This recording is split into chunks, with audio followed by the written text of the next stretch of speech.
Hi friends, అందరికీ నమస్కారం. అంజలి కథలకి స్వాగతం. ఈరోజు జానపద నవల పేరు పచ్చలలోయ పాతాళ సుందరి. ఈ కథను రచించిన వారు శ్రీ సుధామయ్య గారు. అవి ఆరావళి పర్వత ప్రాంతాలు. ఎన్నో యోజనాలలో విస్తరించి ఉన్న ఆ ఆరావళి పర్వతాల నడుమ భాగంలో ఒక దేశం విస్తరించి ఉంది. అదే ఆరావళి దేశం. ఆ దేశానికి మహారాజు ఆకాశవర్మ. ఎత్తైన కొండలు దేశానికి రక్షణగా పెట్టని గోడల వలె ఉన్నాయి. ఎత్తైన శిఖరాలు మాత్రమే కాక సువిశాలమైన పచ్చిక మైదానాలు, నదీ ప్రాంతాలు మాత్రమే కాక అనేక లోయలు కూడా ఆరావళి ప్రాంతాలలో ఉండేవి. ఆకాశవర్మ పాలనలో రాజ్య ప్రజలందరూ సుఖ సంతోషాలతో జీవించేవారు. ఆకాశవర్మ ధర్మపత్ని ధరణీదేవి. వారి కుమారుడైన విజయవర్మ గురుకులంలో విద్యను అభ్యసిస్తూ ఉండేవాడు. ఆరావళి రాజ్యంలో సువిశాలమైన ప్రాంతాలతో పాటు పెట్టని గోడల వలె కొండ శిఖరాలు ఉండటం మూలాన ప్రజలందరూ దాదాపుగా కొండ శిఖరాల్ని ఆనుకొని నివాస గృహాలు ఏర్పాటు చేసుకునేవారు. మహారాజైన ఆకాశవర్మ ప్రజలకు ఎటువంటి కష్టాలు లేకుండా అనేక సదుపాయాలని, వసతులను ఏర్పాటు చేశాడు. కావున ప్రజలందరూ ఏ కొరత లేకుండా జీవించేవారు. పోడు వ్యవసాయమే కాక పాడి కూడా పుష్కలంగా ఉండేది. పాడి పంటలతో ఎక్కడ చూసినా పచ్చదనం తాండవమాడేది. అయితే ఆరావళి రాజ్యంలో కొన్ని కథలు ప్రచారంలో ఉండేవి. రాజ్యానికి పశ్చిమ భాగంలో కొన్ని యోజనాల దూరంలో ఒక లోయ ఉందని, ఆ లోయలోకి అడుగుపెట్టిన వారెవరూ ప్రాణాలతో తిరిగి రాలేదని, ఆ లోయలోకి వెళితే మృత్యువు ఎదుట పడటమే అని రకరకాల కథలు ప్రచారంలో ఉండేవి. ఆ లోయలోకి వెళ్ళి ప్రాణాలు పోగొట్టుకోవటం ఎందుకని అక్కడికి వెళ్ళే ఆలోచన కూడా ఎవరూ చేసేవారు కాదు. హఠాత్తుగా ఆరావళి రాజ్యంలో కలకలం బయలుదేరింది. కొంతమంది దక్షిణ ప్రాంతానికి వెళ్ళిన పశువుల కాపర్లు మాయమైపోయారని వార్త కలకలం రేపింది. అంతేకాకుండా వారిని వెతుకుతూ వెళ్ళిన వారు కూడా మాయమైపోవటం మొదలైంది. అలా మాయమైపోతున్న వారిని వెతకటానికి కొందరు బయలుదేరారు. యథాప్రకారంగా వారు కూడా అంతు చెక్కకుండా మాయమైపోయారు. సభలో కొలువు తీరిన ఆకాశవర్మకి, మహామంత్రి తదితరులకు ఏదో కలకలం వినిపించింది. వెంటనే అక్కడున్న భటులు ఆ కలకలం జరుగుతున్న చోటు నుంచి కొందరిని మహారాజు ఎదుట ప్రవేశపెట్టారు. వారందరూ తమ తమ వాళ్ళంతా మాయమైపోతున్నారని, వారిని వెతుక్కుంటూ వెళ్ళిన వారు కూడా తిరిగి రావటం లేదని చెప్పగానే అక్కడున్న సభాసదులందరూ ఆశ్చర్యపోయారు. మాయం కావటం ఏమిటి అని రాజు ప్రశ్నించగా ఒక పౌరుడు, మహారాజా, మన రాజ్యానికి దక్షిణ దిశగా వెళుతున్న వారందరూ ఒక ప్రదేశంలో మాయమవుతున్నారు. వారిని వెతుకుతూ వెళ్ళిన వారు కూడా మాయమయ్యారు. మహారాజా, తమరే మమ్మల్ని రక్షించాలి అని విన్నవించుకున్నాడు. అది విన్న ఆకాశవర్మ కొంతమంది భటుల్ని పిలిచి దక్షిణ దిశగా వెళ్ళి అక్కడ ఉన్న మాయా రహస్యం ఏమిటో తెలుసుకుని రమ్మన్నాడు. వెంటనే ఆ భటులందరూ గుర్రాల మీద దక్షిణం వైపుగా బయలుదేరారు. 2 దినాల అనంతరము భటులు దక్షిణం వైపుగా తీసుకుని వెళ్ళిన గుర్రాలు రాజప్రాసాదం ముందు భాగంలో నిలబడి ఉన్నాయి. అది చూసిన ఇతర సైనికులు ఆశ్చర్యపోయారు. గుర్రాలు తిరిగి ఎలా వచ్చాయో, వాటిని తీసుకుని వెళ్ళిన భటులు ఏమయ్యారో ఎవరికీ అర్థం కాలేదు. పరుగు పరుగున వెళ్ళి మహారాజుకు విషయం వివరించారు. అది విన్న మహామంత్రి సుసేముడు, సేనాని సమరుడు కూడా, మహారాజు ఆకాశవర్మ అందరూ ఆశ్చర్యచకితులయ్యారు. సేనాని సమరుడు వెంటనే, మహారాజా, నాకు అనుజ్ఞ ఇవ్వండి, ఈ మాయ ఏమిటో అంతు చూస్తాను అన్నాడు. దీర్ఘాలోచనలో ఉన్న ఆకాశవర్మ సమరుడి మాటలకు తలూపుతూ, జాగ్రత్తగా ఈ మాయను ఛేదించు అని మాత్రం అనగలిగాడు. సేనాని సమరుడు కొంతమంది భటులతో దక్షిణ దిశగా బయలుదేరాడు. సేనాని సమరుడు భటులతో దక్షిణ దిశగా బయలుదేరి కొంతమంది భటులను తమ వెనక అనుసరించమని ఆదేశించాడు. ముందు సేనాని సమరుడి నాయకత్వంలో కొంతమంది సైనికులు ముందు వెళుతూ ఉంటే వారికి కొంచెం వెనుకగా మరికొంతమంది సైనికులు బయలుదేరారు. అలా దక్షిణ దిశగా కొన్ని యోజనాలు పయనించిన తర్వాత ఒకచోట సేనాని సమరుడు, సేనాని వెంట ఉన్న సైనికులందరూ హఠాత్తుగా మాయమైపోయారు. గుర్రాలన్నీ అక్కడే ఆగిపోయాయి. ఆ వింత చూసిన మిగిలిన భటులందరూ నిశ్చేష్టులయ్యారు. గాలి దుమారం కానీ, ఎవరైనా అడ్డగించడం కానీ ఏమీ లేకుండా వారెలా మాయమయ్యారో ఎవరికీ అర్థం కాలేదు. వారు మాయమైన ప్రదేశంలో ఏముందో చూడాలని మరింత ముందుకు వెళ్ళిన భటులు కూడా మాయమైపోయారు. వారి గుర్రాలన్నీ తిరిగి రాజకోటను చేరుకున్నాయి. తిరిగొచ్చిన ఆ గుర్రాలను చూసి అందరూ ఆశ్చర్యచకితులయ్యారు. మహారాజైన ఆకాశవర్మ అనేక మంది పండితుల్ని రప్పించి ఏం జరిగిందో తెలపమని ఆదేశించాడు. కానీ వారందరూ ఏం జరిగిందో చెప్పలేకపోయారు. ఇదంతా చూసిన మహారాజు ఆకాశవర్మకి కలకలం మొదలైంది.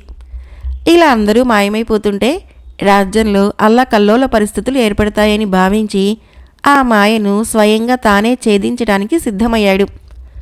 తన ఆంతరంగిక మందిరంలో మంత్రి సుసేముడితో సమావేశమై తన అభిప్రాయాన్ని మంత్రి వద్ద వెల్లడించాడు. అది విన్న సుసేముడు కలవరపడ్డాడు. వద్దు మహారాజా, మీరు స్వయంగా వెళితే ఏదైనా ఆపద సంభవించవచ్చు అన్న మంత్రి మాటలకు ఆకాశవర్మ, నా రాజ్య ప్రజలందరూ ఇలా అంతు తెలియకుండా మాయమైపోతుంటే రాజ్యంలో సంక్షోభం ఏర్పడుతుంది. అందుకే స్వయంగా నేనే ఈ రహస్యాన్ని ఛేదిస్తాను అని వివరించాడు. అది విన్న మహామంత్రి, అయితే మహారాజా, తమరు వేటకు వెళ్ళినట్లు వెళ్ళండి.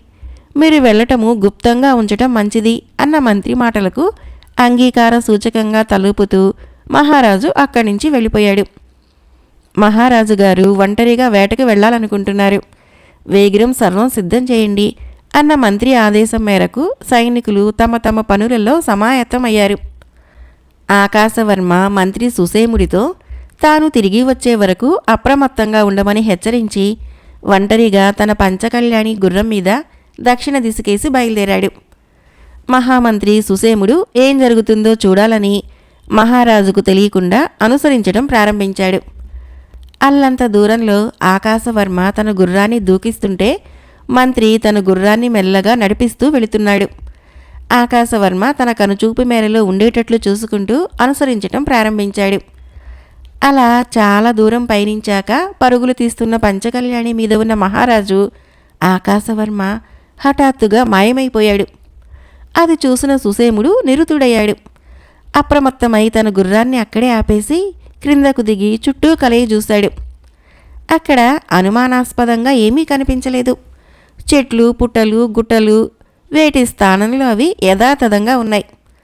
ఆ మాయ ఏమిటో అర్థం కాని మంత్రికి ఏం చేయాలో తెలియక అలా ఆలోచిస్తూ ఉండిపోయాడు. కొద్దిసేపటి తర్వాత తేరుకొని తన తక్షణ కర్తవ్యం బోధపడగా మహారాజు పంచకళ్యాణిని నడిపించుకుంటూ తిరుగుముఖం పట్టాడు. మహారాజు పంచకళ్యాణిని తన గృహావరణలో రహస్యంగా ఉంచి తిరిగి కోటకు బయలుదేరాడు.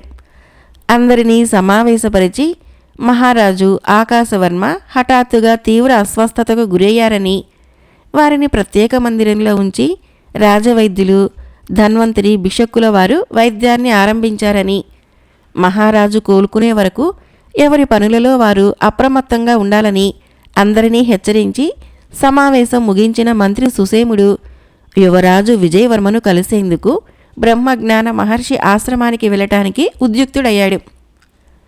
అది బ్రహ్మజ్ఞాన మహర్షుల వారి ఆశ్రమం. కొందరు శిష్యులు అక్కడున్న వృక్షాల సంరక్షణలో ఉన్నారు. మరికొందరు పాఠాలు వల్లవేస్తున్నారు. మరికొందరు శిష్యులు అక్కడ పెంచుతున్న లేగదూడలకు, జింకలకు, కుందేళ్లకు ఆహారం పెడుతున్నారు. పచ్చటి ప్రకృతితో, పక్షుల కిలకిలా రావాలతో ఆశ్రమ వాతావరణము ఆహ్లాదకరంగా ఉంది. ఆ ఆహ్లాదకరమైన వాతావరణంలోకి మంత్రి సుసేముడు గుర్రం దిగి ఆశ్రమంలోకి అడుగుపెట్టాడు. బ్రహ్మజ్ఞాన మహర్షుల వారు ఎక్కడున్నారు అని అడిగిన మంత్రి ప్రశ్నకు సమాధానంగా ఒక శిష్యుడు అక్కడ కనిపిస్తున్న పర్ణశాలలో ఉన్నారని చెప్పి ఆ పర్ణశాల వద్ద వదిలి వెళ్ళిపోయాడు. ఆ పర్ణశాలలో ఒక ఆసనం మీద బ్రహ్మజ్ఞాన మహర్షుల వారు ధ్యానంలో నిమగ్నమై ఉన్నారు.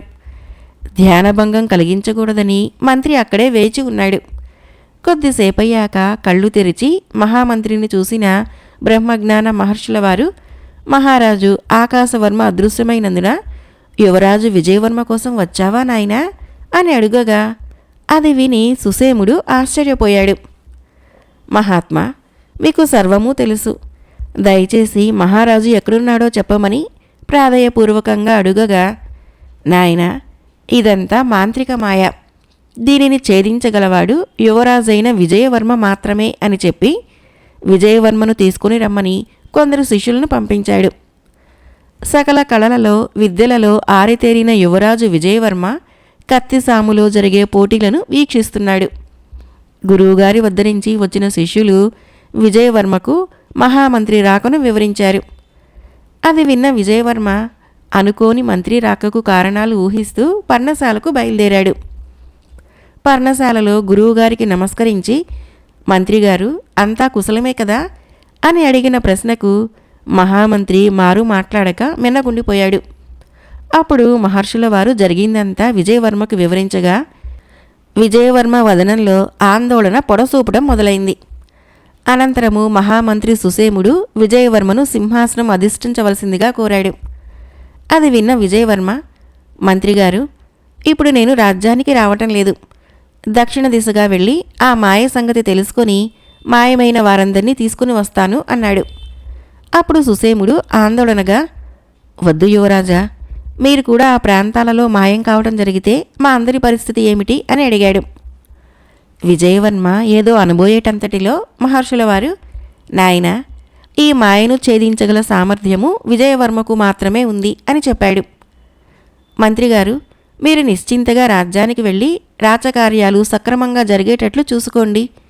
నేను తొందరలోనే విజయంతో తిరిగి వస్తాను అన్న విజయవర్మ మాటలకి సుసేముడు సంతోషించి దక్షిణ దిశలో ఎక్కడ ఎలా మాయమైతున్నారో, అక్కడికి వెళ్ళగానే ఏం జరుగుతుందో అన్నీ వివరించి అందరి దగ్గర సెలవు తీసుకొని ఆరావళి రాజ్యానికి బయలుదేరాడు. అనంతరము విజయవర్మ మహర్షుల వద్దకు వచ్చి, గురుదేవా, మీరు అనుమతినిస్తే దక్షిణ దిశగా బయలుదేరి ఆ మాయను ఛేదించి వస్తాను అని అడుగగా మహర్షుల వారు, నాయనా, నువ్వు మాత్రమే ఈ రహస్యాన్ని ఛేదించగల ధీరుడవు. తప్పకుండా వెళ్ళి విజయుడివై తిరిగి రాగలవు అని ఆశీర్వదించి కొంతసేపు వేచి ఉండమని ధ్యానంలో నిమగ్నమయ్యాడు. కొద్దిసేపటి తర్వాత కళ్ళు తెరిచిన మహర్షి ఒక అంజనం పెట్టెను విజయవర్మకు అందచేసి ఇలా చెప్పసాగాడు. నాయనా, ఇది దృశ్యకరణి అనే పేరు గల అతి శక్తివంతమైన అంజనం. ఇది దినంలో ఒక్కసారి మాత్రమే ఎడమ కంటికి రాసుకోవాలి. అలా రాసుకోగానే చుట్టుపక్కల ఉన్న మాయాశక్తులు కానీ దైవిక శక్తులు కానీ స్పష్టంగా కనిపిస్తాయి. కానీ దృశ్యకరణి ప్రభావము దినంలో అరగడియ మాత్రమే ఉంటుంది. అరగడియ దాటిన మరుక్షణము దాని ప్రభావాన్ని కోల్పోతుంది. అంతేకాక ఒక్కసారి కాకుండా దినంలో మరొకసారి ఈ అంజనాన్ని ఉపయోగిస్తే అది దాని ప్రభావాన్ని కోల్పోతుందని హెచ్చరించాడు. గురువు పాదాలకి నమస్కరించిన విజయవర్మ సెలవు తీసుకొని దక్షిణ దిశగా బయలుదేరాడు. దృశ్యకరణిని తన దుస్తులలో భద్రంగా దాచుకొని బ్రహ్మజ్ఞాన మహర్షుల వారి ఆశీస్సులతో దక్షిణ దిశగా బయలుదేరిన విజయవర్మ అనుక్షణము అప్రమత్తంగా ఉంటూ తన పయనాన్ని కొనసాగిస్తున్నాడు. కొన్ని యోజనాలు పయనించిన తర్వాత ఒకచోట మహామంత్రి సుసేముడు వివరించిన ఆనవాళ్లు కనిపించాయి.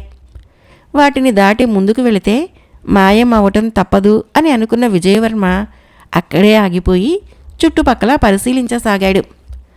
కానీ అక్కడ వాతావరణము సాధారణంగానే గోచరిస్తుంది. అక్కడికి దాపులు ఉన్న ఒక చిన్న గుట్ట మీదకి ఎక్కి అక్కడ నుంచి చుట్టుపక్కల పరిశీలిస్తూ ఏం జరుగుతుందో చూడాలని ఉత్కంఠతతో ఉన్నాడు విజయవర్మ. అంతలో గురుదేవులు ఇచ్చిన అంజనం గుర్తుకు వచ్చి తీసి ఎడమ కంటికి రాసుకున్నాడు. అంజనం రాసుకుని చుట్టూ పరికించాడు. కానీ అక్కడ ఏ విధమైన శక్తి కానీ ఇంకేదీ లేదు. ఏం చేయాలో అర్థం కాక అలా ఆలోచిస్తూ ఉండిపోయాడు. సరిగ్గా అరగడియ ముగిసే కొన్ని క్షణాల ముందు ఒక చెట్టు మీద నుంచి దబేలుమనే శబ్దంతో ఒక ఆకారం క్రిందకు దూకింది. అది ఒక మరుగుజ్జు మాయా రాక్షసి. అదలా దూకిన మరుక్షణము విజయవర్మకి మరలా కనిపించలేదు. అరగడియ మాత్రమే అంజనం ప్రభావం ఉంటుందన్న గురువర్యుల పలుకులు గుర్తుకు వచ్చి నిట్టూర్చాడు విజయవర్మ. తిరిగి అంజనం రాసుకోవాలంటే మరుదినం వరకు వేచి ఉండాలి, తప్పదు అనుకుంటూ ఆ మరుగుజ్జు మాయారాక్షస్కి మాయమవుతున్న మనుషులకి తప్పకుండా ఏదో సంబంధం ఉందని ఇట్టే గ్రహించగలిగాడు విజయవర్మ. ఆ రాత్రి అక్కడే విశ్రమించి ఉదయాన్నే ఆ మరుగుజ్జు రాక్షసి అంతు చూడాలని నిశ్చయించుకుని విశ్రమించడానికి అనువైన చోటు కోసం వెతుకుతూ ముందుకు సాగాడు విజయవర్మ. ఆ రాత్రి విశ్రమించడానికి చోటు కోసం అన్వేషిస్తూ ముందుకు సాగుతున్న విజయవర్మకు అక్కడికి దగ్గరలోనే ఒక గుహ కనిపించింది. ఆ గుహలోనికి ప్రవేశించి చదునైన స్థలంలో కొంతమేర శుభ్రపరిచి నిద్రకు ఉపక్రమించాడు విజయవర్మ. అంతలోనే దగ్గరలోనే ఏదో శబ్దం వినపడటం మొదలైంది. చుట్టూ పరికించి చూసినా ఏమీ కనబడటం లేదు. కానీ శబ్దం మాత్రము ఆగకుండా వినబడుతూనే ఉంది. జాగ్రత్తగా పరిశీలించి చూడగా ఒకచోట ఒక బిరిడా కనిపించింది. ఆ బిరిడా నుండే శబ్దం వస్తోందని గ్రహించిన విజయవర్మ గట్టిగా బిగించి ఉన్న బిరిడా మూతిని పట్టి గట్టిగా లాగేశాడు. అంతే, అందులో నుంచి ఒక తుమ్మెద బయటపడింది. ఆ తుమ్మెద జుంకారమే తనకు వినబడిన శబ్దమని విజయవర్మకు అర్థమైంది. ఆ తుమ్మెద విజయవర్మ చుట్టూ తిరుగుతూ, నన్ను బిరిడా నుంచి విముక్తి చేసినందుకు మీకు నా కృతజ్ఞతలు అని పలికింది. ఒక తుమ్మెద మానవ భాషలో మాట్లాడటమా అని విజయవర్మ ఎంతో ఆశ్చర్యపోయాడు. మీ దుస్తులు చూస్తుంటే మీరెవరో రాకుమారుడిలా ఉన్నారు. మీరెవరు అని అడుగుతుంటే ఆశ్చర్యం నుంచి తేరుకున్న విజయవర్మ తుమ్మెదవై ఉండి మా భాషలో మాట్లాడుతుంటే ఆశ్చర్యంగా ఉంది అని అన్నాడు. సమయం వచ్చినప్పుడు అంతా మీకు చెబుతాను. అంతవరకు నన్ను మీ వెంటే ఉండనివ్వండి అన్న తుమ్మెద అభ్యర్థన మేరకు విజయవర్మ దానిని తన అరచేతిలో ఉంచుకొని భ్రమర అని నామకరణం చేశాడు. అది విన్న తుమ్మెద నా పేరు భ్రమర, నా పేరు భ్రమర అంటూ అటూ ఇటూ ఎగురుతూ జుంకారం చేయసాగింది. కొద్దిసేపటి తర్వాత నిద్రపోతున్న విజయవర్మను చూసి కదలక మెదలక విజయవర్మ పక్కన అలాగే ఉండిపోయింది. తెల్లవారింది. విజయవర్మ భ్రమరను తీసుకొని మాయా ప్రదేశానికి బయలుదేరాడు. అక్కడున్న గుట్ట మీద కూర్చొని తన గురుదేవులు అందచేసిన అంజనాన్ని ఎడమ కంటికి రాసుకున్నాడు. కొద్దిసేపటి తర్వాత అల్లంత దూరంలో ఒక చెట్టు మీద నుంచి మరుగుజ్జు మాయా రాక్షసి దూకింది. ముందుకు వెళ్ళి అక్కడికి ఎవరొస్తారా అని చూడసాగింది. అంతలో అక్కడికి గుర్రాల మీద 2 గజ దొంగలు రావటం మొదలుపెట్టారు. విజయవర్మ అంజనం రాసుకున్నందున అక్కడ జరిగేది స్పష్టంగా కనిపిస్తోంది. మాయా ప్రదేశానికి గజ దొంగల గుర్రాలు చేరుకోగానే మరుగుజ్జు రాక్షసి గాలిలోకి ఎగిరి వారిని మరుగుజ్జులుగా మార్చి వారి మీద ఏదో పొడి చల్లగానే వాళ్ళిద్దరూ గాలిలో తేలుతూ మరుగుజ్జు రాక్షసి వెంట వెళ్ళిపోయారు. అది చూసిన విజయవర్మకు ఆశ్చర్యంగా అనిపించింది. ఆ మరుగుజ్జులందరూ ఎక్కడికి వెళ్లారో కనిపెట్టాలని నిశ్చయించుకున్నాడు. కానీ కొంచెం ముందుకు వెళితే రాక్షసి మాయ చేయటం ఖాయమని ఆలోచనలో మునిగిపోయాడు. అది చూసిన భ్రమర, రాకుమారా ఏం జరిగింది, మీరెందుకలా ఉన్నారు అని అడగగా జరిగిందంతా భ్రమకు వివరించాడు విజయవర్మ. నేనేమైనా చేయగలనేమో చెప్పండి రాకుమారా అన్న భ్రమర మాటలకు విజయవర్మ, భ్రమర ఈ మాయాప్రదేశం ఆవల ఏమేమి ఉన్నాయో చెప్పగలవా అని అడిగిన విజయవర్మకి భ్రమర, రాకుమారా నేను తిరిగి వచ్చే వరకు గుహలో వేచి ఉండండి అని చెప్పి గాలిలోకి ఎగిరిపోయింది. భ్రమర దక్షిణ దిశగా వెళ్ళాక గుహలోకి ప్రవేశించిన విజయవర్మ గుహ అంతటా కలిదిరుగుతూ పరిశీలిస్తున్నాడు. గుహలో ఒకచోట మాత్రము అడుగుల శబ్దము బోలుగా వినిపిస్తోంది. భూమి అడుగు భాగాన ఖాళీ ప్రదేశం ఉన్నప్పుడే అలా భూమిపై బోలుగా శబ్దం వస్తుందనుకుంటూ ఆ బోలుగా ఉన్న ప్రదేశాన్ని శుభ్రపరచగా అక్కడ ఒక పలక కనిపించింది. ఆ పలకను లేపి చూసిన విజయవర్మ ఆశ్చర్యపోయాడు. అక్కడ భూగృహంలోకి మెట్లు ఉన్నాయి. ఆ మెట్లు ఎక్కడికి దారి తీస్తాయో చూడాలని వాటి గుండా క్రిందకు దిగసాగాడు. మెట్లు దిగుతూ ఉంటే అవి వస్తూనే ఉన్నాయి. అలా కటిక చీకటిలో మెట్లు దిగటానికి అలవాటు పడ్డాడు విజయవర్మ. అప్పటికి ఎన్నో వందలాది మెట్లు దిగిన తర్వాత కూడా ఇంకా మెట్లు వస్తూనే ఉన్నాయి. ఒకచోట ఆగిపోయిన విజయవర్మ వెనక్కు తిరిగి వెళ్ళాలనుకున్నాడు. కానీ గుహలో మెట్లు నిర్మించారంటే భూగృహంలో ఏదో తప్పకుండా ఉండే ఉంటుంది అని ఊహిస్తూ అదేమిటో తెలుసుకోవాలని ముందుకు సాగుతున్నాడు. అలా కొంచెం ముందుకు వెళ్ళాక విజయవర్మ కర్ణపుటాలకి లీలగా నీటి హోరు శబ్దం సోకింది. ఆశ్చర్యపోయిన విజయవర్మ చెవులు రెక్కించి ఆ శబ్దం వినసాగాడు. ముందుకు వెళుతున్న కొద్దీ నీటి హోరు శబ్దము అధికం కాసాగింది. ఒకచోట అడుగు పెట్టగానే అడుగులు నీటితో తడిసిపోయాయి. తన ఎదురుగా సముద్రం లాంటిది ఉందనుకోగానే విజయవర్మకి ఒడలు గగురు పొడిచింది. ఏం చేయాలా అని ఆలోచించేలోపే పెద్ద హోరుతో ఎగసిన అల విజయవర్మను తనలో కలిపేసుకుంది. దక్షిణ దిశలో ఎగురుతూ ఉన్న భ్రమర చాలా దూరం పయనించగా ఒక పెద్ద లోయ కనిపించింది. ఆ లోయ దిగువ భాగంలో ఒక పెద్ద కోట కూడా ఉంది. భ్రమర లోయ దిగువ భాగానికి జుంకారం చేసుకుంటూ దూసుకుపోయింది. లోయ దిగువ భాగము ఇప్పుడు స్పష్టంగా అగిపిస్తోంది. లోయలో ఎన్నో సొరంగాలున్నాయి. ఒక పెద్ద కోట కూడా ఉండటం చూసిన భ్రమర కోట వైపుకి ఎగిరింది. ఆ కోట ముందు భాగంలో ఒక పెద్ద రాక్షసి కునికిపాట్లు పడుతూ ఉంది. దానిని చూస్తూ కోట లోపలి భాగంలోకి ఎగిరింది భ్రమర. కోటలో ఒక పక్కగా భయంకరమైన కాలభైరవి విగ్రహము రౌద్రంగా ఉంది. అక్కడ ఉన్న ఒక గదిలో అత్యంత అపురూపమైన ఒక అప్సరస విగ్రహము. ఆ అప్సరస అందాన్ని తాకాలని ఆ విగ్రహం మీద వాలబోయింది భ్రమర. అంతే, అగ్ని కీలాల్లాంటివి భ్రమరని దూరంగా విసిరికొట్టాయి. రెక్కలు కాలినంత పని జరగగా భయపడుతూ ఆ గది బయటికి ఎగిరింది భ్రమర. కోట మొత్తం కలిగి చూసి ఆ కోటలో ఏమేమి ఉన్నాయో అన్నీ తనను కాపాడిన రాకుమారుడికి వివరించి చెప్పి ప్రత్యుపకారం చేయాలనుకుంది భ్రమర. అక్కడున్న మరో గది వైపుకి వెళ్ళింది. అక్కడ తలుపుకి పెద్దదైన తాళం కప్ప వేలాడుతూ ఉంది. ఆ గదిలోకి వెళ్ళటానికి ఏదైనా దారి ఉందేమో అని చూస్తూ కిటికీ దగ్గర ఉన్న చిన్న కంత నుంచి లోపలికి ప్రవేశించింది. లోపల ఉన్న వారిని చూసి భ్రమర జుంకారం చేయటం మొదలుపెట్టింది. అక్కడున్న వారందరూ మరుగుజ్జులు. మానవ భాషలో మాట్లాడి వారి గురించి తెలుసుకోవాలనుకునేటంతటిలో కపాలహాలిక అంటూ కోట అంతా ఒక భీకరమైన అరుపు. అది మహామాంత్రికుడైన కాపాలికుడిది. కాపాలికుడు తన కోటకు తిరిగి వచ్చాడు. కోట ముందు కునికిపాట్లు పడుతున్న కపాలహాలిక మాంత్రికుడు అరుపుకు తుళ్ళిపడి లేచి, మహామాంత్రిక, కాపాలిక, తమరి ఆజ్ఞ సెలవియండి అని పలికింది. కోటకు కాపలాగా నిన్ను ఉంచినందుకు నువ్వు చేసే పని ఇదేనా అని భీకరమైన స్వరంతో అరిచాడు కాపాలికుడు. నేను కాపలా బాగా కాస్తున్నాను మహామాంత్రిక, చిన్న చీమ కూడా లోనికి ప్రవేశించలేదు అన్న కపాలహాలిక మాటలకు కాపాలికుడు, చిన్న చీమ కాదు, పెద్ద చీమనే ప్రవేశించింది. నా మరాళ మంత్రదండం ఇలా తీసుకురా అని కపాలహాలికతో చెప్పగానే మంత్రదండం కోసము కాలభైరవి విగ్రహం వద్దకు వెళ్ళింది. అంతలో కాపాలికుడి ఎదురుగా మరుగుజ్జు మాయారాక్షసి ప్రత్యక్షమైంది. మహామంత్రిక, ఇంకో 2 మరుగుజ్జులను తీసుకొని వచ్చాను అని చెప్పగానే అది విన్న కాపాలికుడు అదృశ్య సేవకి, వారిని ఆ గదిలో బంధించి తిరిగి పచ్చలలోయ సరిహద్దుకు వెళ్ళిపో, ఇంకో 10 మంది మరుగుజ్జులను తీసుకురాగానే 100 మంది మరుగుజ్జులని కాలభైరవికి బలి ఇచ్చి నేను అమరత్వం పొందుతాను అని వికటాట్టహాసం చేస్తూ ఉండగా అదృశ్య సేవకి అని పిలువబడే మరుగుజ్జు మాయారాక్షసి అక్కడి నుంచి మాయమైపోయింది. మరాళ మంత్రదండాన్ని కాపాలికుడికి అందజేసి కోట బయటికి వెళ్ళింది కపాలహాలిక. ఇంతలో తన కోటలో ఎవరో ఉన్నారని గుర్తించిన కాపాలికుడు పెద్దగా కేక పెట్టాడు. కపాలహాలిక, కోటలోకి ఎవరో ప్రవేశించారు చూడమంటూ. అది విన్న కపాలహాలిక కోటంతా కలయి చూసి ఎవరూ కనిపించక మాయా దుర్బిణిని తీసుకుని రావటానికని వెళ్ళింది. అదంతా చూస్తున్న భ్రమర అక్కడుంటే ప్రమాదమని తలంచి బయటకు తుర్రుమని ఎగిరింది.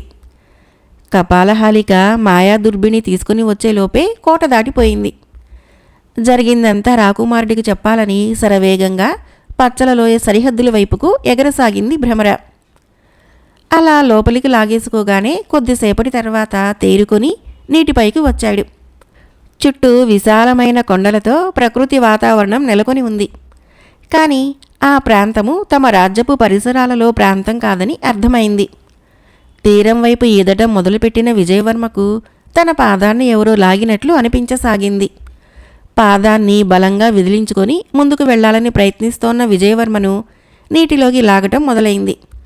అదొక నీటి ముసలి.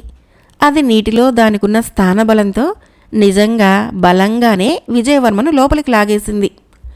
తాను నేర్చుకున్న జలస్తంభన విద్యతో దాదాపు 2 ఘడియల పాటు నీటిలో మునిగి ఉండగల సామర్థ్యము ఉన్న విజయవర్మ నీటి అడుగుకు వెళ్ళి కరవాలాన్ని దూసి ముసలితో తీవ్రంగా పోరాడసాగాడు.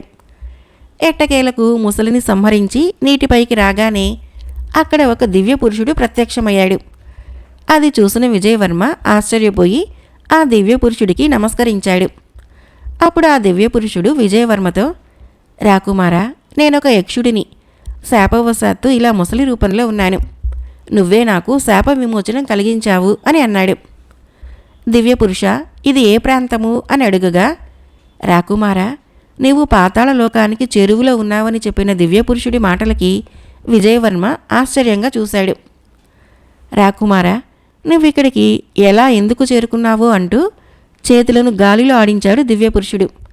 అతని చేతిలో ఒక ముద్రిక ప్రత్యక్షమైంది. ఆ ముద్రికను విజయవర్మకు అందజేసిన దివ్యపురుషుడు, ఇక్కడ నుంచి నీటి అడుగు భాగంలో 1/2 యోజనం ముందుకు వెళితే పాతాళలోకం వస్తుంది. అక్కడ ఈ ముద్రికను చూపి లోపలికి ప్రవేశించి మహారాజు మాయాబలుణ్ణి కలుసుకోవాలని చెప్పు.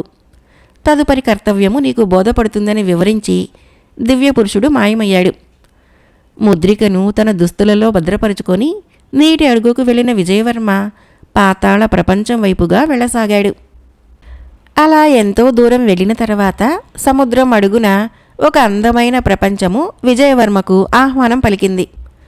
చుట్టూ నీలిరంగులో ఉన్న నీరు, చుట్టూ మెరుస్తూ కనిపిస్తున్న పగడపు దిబ్బలు, వాటి చుట్టూ ఎర్రగా మెరిసిపోతున్న పగడాల హారాలు, ఎక్కడ చూసినా పెరిగిన ఆకుపచ్చని నాచు, ఆ నాచుని తినటానికి వస్తున్న రంగురంగుల చేపలు, చిన్న చిన్న సముద్ర జీవులు, గవ్వలు, ఆల్చిప్పలు, నక్షత్ర జీవులు, సీతాకోక చిలుకలు. సముద్రం అడుగున ఉన్న అందమైన ప్రకృతిని ఆస్వాదిస్తూ ముందుకు సాగుతున్నాడు విజయవర్మ. అలా వెళుతూ ఉండగా ఒకచోట ఒక భయంకరాకారుడు బల్లెం పట్టుకొని భీకరంగా అరుస్తూ విజయవర్మ వైపుకు దూసుకుని వచ్చాడు. ఆ బల్లెం నుంచి ఒడుపుగా తప్పుకున్న విజయవర్మ తన దుస్తులలో దాచుకున్న ముద్రికను ఆ భీకరాకారుడికి చూపించాడు. ఆ ముద్రికను చూడగానే ఆ భయంకరాకారుడు బల్లెం క్రింద పడవేసి విజయవర్మ ముందు తల వంచి తన చేయి పట్టుకొని కళ్ళు మూసుకోమన్నట్లుగా సైగ చేశాడు.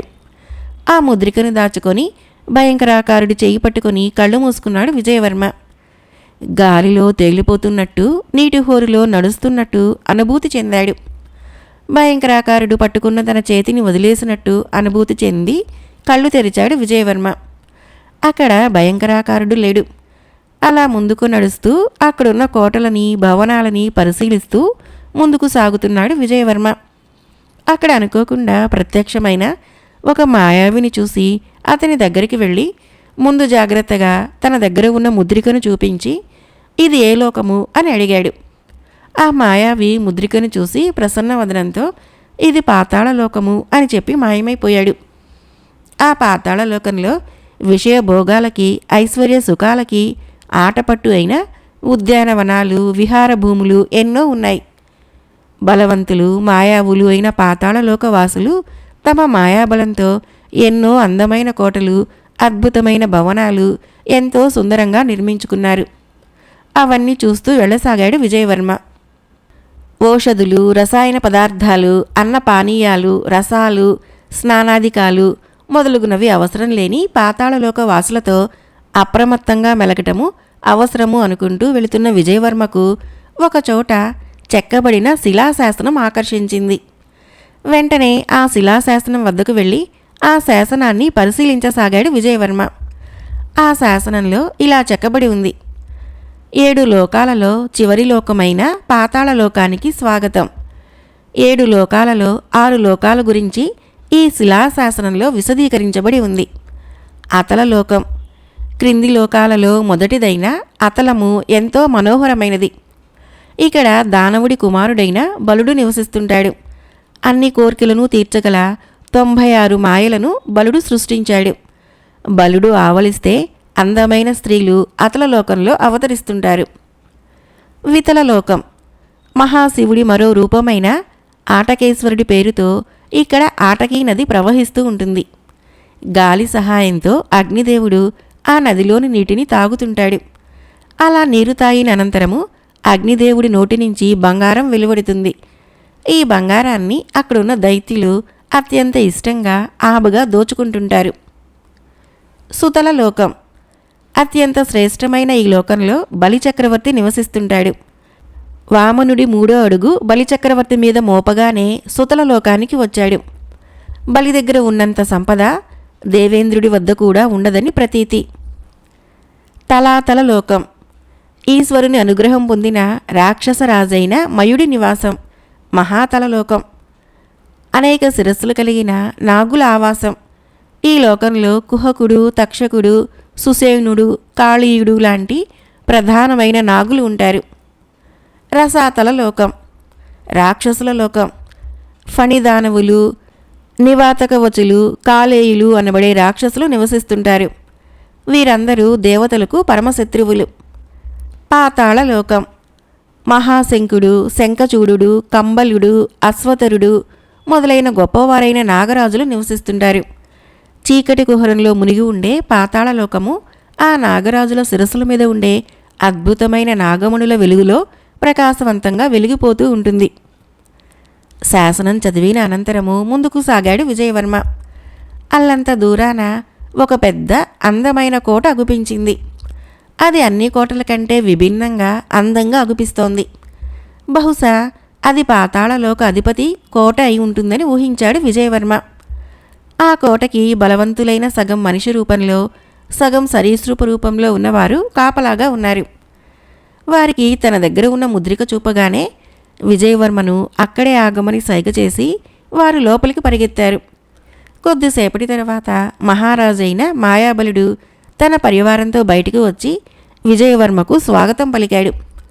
అనుకోని ఈ స్వాగత సత్కారాలకి సంభ్రమాశ్చర్యాలలో మునిగాడు విజయవర్మ.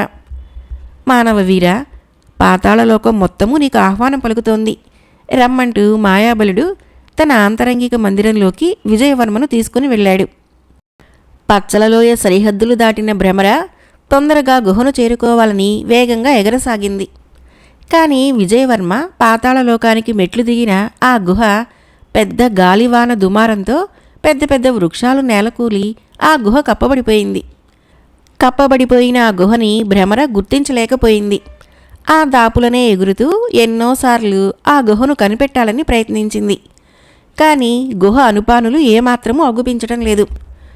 ఎంతగానో దుఃఖిస్తూ రాకుమారుడు ఆ చుట్టుపక్కల ప్రాంతాలలో ఎక్కడైనా అగుపిస్తాడేమో అన్న ఆశతో ఆ పరిసర ప్రాంతాలలోనే ఉండసాగింది. పచ్చలలోయ సరిహద్దుల్లో ఉన్న చిన్న గుట్ట మీద అంతకుముందు విజయవర్మ ఉండటం గుర్తుకొచ్చింది. శరవేగంగా ఆ గుట్ట వద్దకు వెళ్ళింది భ్రమర. ఆ గుట్ట మీదే ఉంటూ విజయవర్మ అక్కడికి రాకపోతాడా అని ఎదురు చూస్తూ అక్కడే కాలం గడపసాగింది. ఆంతరంగిక మందిరంలో మాయాబలుడు, విజయవర్మ పరస్పర పరిచయాలు, కుశల ప్రశ్నలు అయ్యాక విజయవర్మతో మాయాబలుడు ఇలా అన్నాడు. మానవవీర, నీవు మా లోకానికి వస్తావని మాకు ముందుగానే తెలుసును అన్నాడు. అది విన్న విజయవర్మ ఆశ్చర్యపోయాడు. తాను పనిగట్టుకొని పాతాళలోకం ప్రవేశించలేదు. అనుకోకుండా ఇటు వచ్చాడు. విజయవర్మను చూసిన మాయాబలుడు ఇలా చెప్పసాగాడు. అత్యంత అపురూప సుందరి అప్సరస అయిన మాయాబలుడి పుత్రిక అయిన అవంతిక పచ్చలలోయ సమీపంలో జలాశయానికి తన చెలులతో వెళ్ళి ఉండగా అక్కడికి వచ్చిన మహామాంత్రికుడు కాపాలికుడు ఆమె అందాన్ని చూసి మోహించి అవంతిక నీడను పట్టి బంధించాడు. ఆమెతో పాటు వెళ్ళిన చెలులందరూ తప్పించుకొని పాతాళలోకానికి చేరుకుని జరిగిందంతా రాజైన మాయాబలుడికి వివరించారు. వీరావేశంతో మాయాబలుడు మాంత్రికుడిపై యుద్ధానికి సిద్ధమైతూ ఉండగా అక్కడి మాయాబలుడి గురుదేవులైన విశ్వక్సేన యతీంద్రులు ప్రత్యక్షమయ్యారు. నమస్కరించిన మాయాబలుడిని చూసి, మాయాబల, తొందరపడకు. కాపాలికుడి మరణము ఒక మానవ వీరుడి చేతిలో రాసిపెట్టి ఉంది.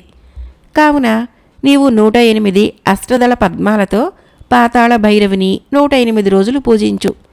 100 దినములు గడిచిన పిమ్మట ఒక మానవ వీరుడు నిన్ను వెతుక్కుంటూ వస్తాడు.